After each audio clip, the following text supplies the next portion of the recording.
Goodfellas Sports TV. We up in this thing doing what we do, talking some boxing, and speaking on how many pay-per-view buys do realistically can Deontay Wilder and Tyson Fury do.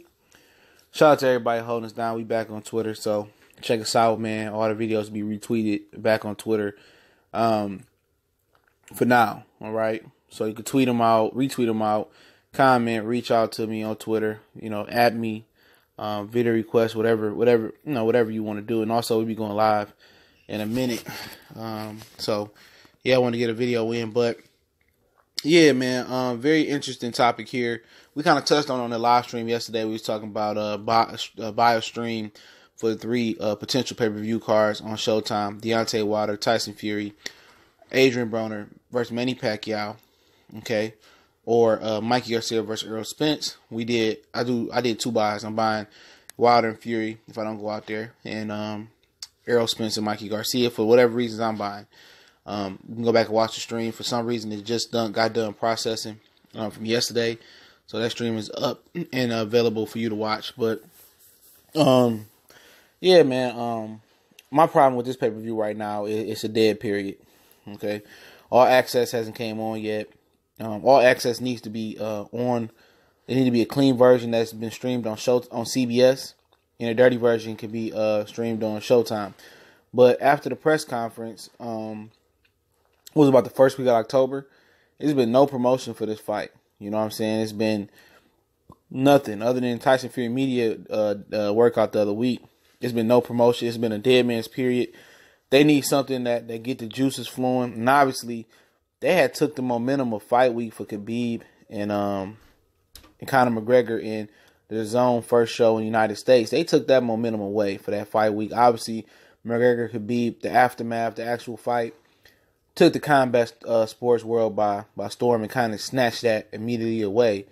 And since then, it's been a dead period. You have to do something. You can't stay stagnant, and just live off of fight week and live off the press tour. They needed something, maybe Deontay Wilder doing something like 24/8, what Adrian Broner did with Gervonta Tank Davis, or About Billions episode. He needed to finance his own show and put it on his YouTube channel, share it on social media, and promote it. You know what I'm saying? Kind of like a day, day in the life every week of Deontay Wilder in camp and him talking junk. But my issue with it, I think they losing pay-per-view buys right now. They're not losing them, that they not gaining pay-per-view buys when it's a dead period between the press tour and then the first All Access, which should be coming up pretty soon. And that period, it's a hell of a dead period. You know what I'm saying? It's like when your cell phone, you go in a certain part of the store or a certain part of your house, it's just a dead zone.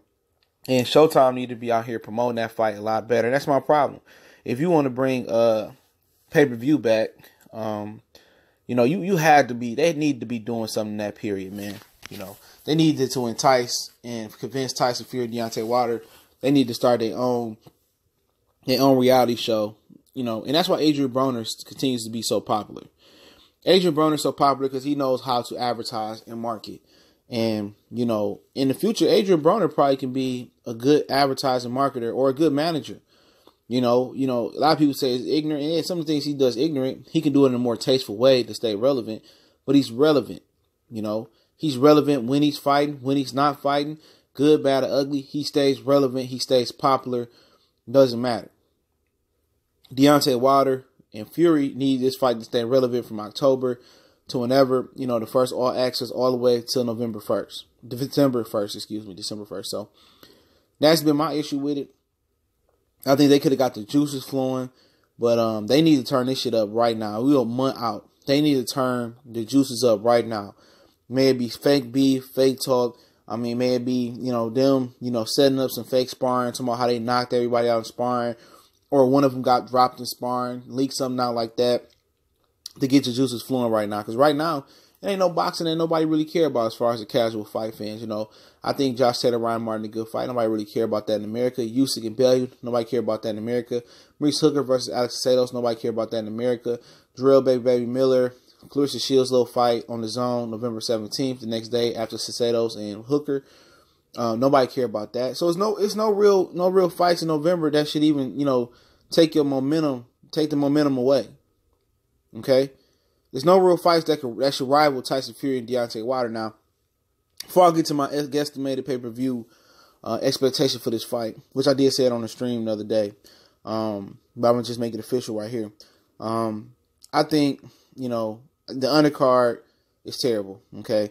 Jer Hurt, Jason Wilborn, Luis Ortiz taking on Travis Kaufman and either Joe Joyce versus Gerald Washington or Joe Hanks.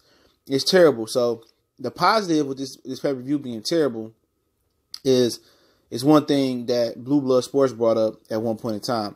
He said with all these undercards, they super stacked the undercard with Mares, Santa Cruz, Gary Russell, Mares, Tank, and Errol Spence, or Keith Thurman returning, Jer Hurd returning. If they stack that undercard, okay, then Deontay Wilder wouldn't get credit for the pay-per-view buys they done. It only did great pay-per-view buys because the undercard was super stuffed. And I agree with Blue Blood Sports on that. So the positive is in this shitty undercard is that if Deontay Wilder does big numbers, he does good streaming numbers, good pay-per-view numbers, it's off the strength of him and Tyson Fury. They fight drew that. Everybody came to pay for Fury Wilder. Nobody came to pay for Hurd or Luis Ortiz or Joe Joyce. Nobody came for that. They came to see the heavyweight fight. So, that's what they came for. So that's a different insight. That some people might not have thought about. But like I said before, man, I think this pay-per-view does about 350K buys. I'm gonna give them the same buys that Canelo Alvarez and Liam Smith did before. That's just my personal opinion. I'm gonna think they're gonna rev it up for All Access. I think Showtime is gonna make a push down the stretch. The week before the fight and the week of the fight to make a push for the promotions. And they trying to bring pay-per-view back. I think it will be at a reduced price, like $50 standard definition, $55 high definition. So we gotta wait and see. I say that because the Deontay Wilder versus AJ fight was going to be at a reduced $50 pay-per-view.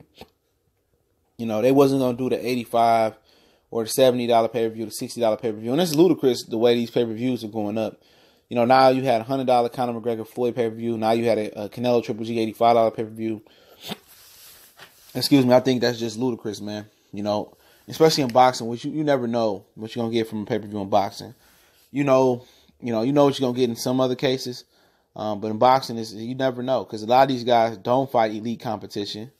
So this is be their first time really fighting elite competition or this type of competition. And then they flop. But I think 350K is obtainable, achievable. I think that's what they do. And I think Eddie Hearn probably scoffs at it, laughs at it. Said it wasn't $1 million pay-per-view. He needed to gain leverage on AJ to get a 60-40 split or 50-50 split. I think 350K is solid. You know what I'm saying? Also, Deontay Wilder is rumored to get a network deal with Showtime. I hear they're also talking to Devin Haney. I heard that out of his mouth. Errol Spence, DeCharlos, and possibly Jer Hurd are all looking at Showtime network deals, possibly. But like I said, they said Deontay can flex from pay-per-view to regular Showtime. So his first pay-per-view is, I think Floyd did 350K in his first pay-per-view, but that wasn't, they had streaming and all that type of stuff. So one thing to also equate into the pay-per-view numbers that could take a hit while in this video is also streaming. Also, it's the holiday times. Also, you have another pay-per-view at the end of December with Emmanuel Nunes and Chris Cyborg. You had one before that with Conor McGregor, Khabib. So it's tight around the fall in the Christmas time for people to go in their pockets and pay $100, $75, $65, $50 pay-per-view. That's something to look at. You know what I'm saying? So always take into account those pay-per-view numbers. And if they bad, I don't expect to hear the numbers, but I'm gonna say the champ gonna do 350K. I'm gonna support him because I like the fight. I think Fury is real square business for this fight, and I like Deontay Wilder. And I'm gonna support a brother, just like other nationalities support the Mexicans, Puerto Ricans, other Brit fighters. I'm gonna support Deontay Wilder. I'm gonna support Tyson Fury stepping up for his country. To save face for the coward AJ. It's Goodfellas Sports TV. Y'all know what the business is. We back on Twitter. That link's in the description. We on Facebook as well. You can DM me on Facebook, Twitter, add me on Twitter. You can hit me up in an email. You got any business inquiries, questions, whatever it may be. We back on those 2 social media platforms. Appreciate everybody. One time for the one time we grinding. Want to make a donation? That link's in the description as well. We gone.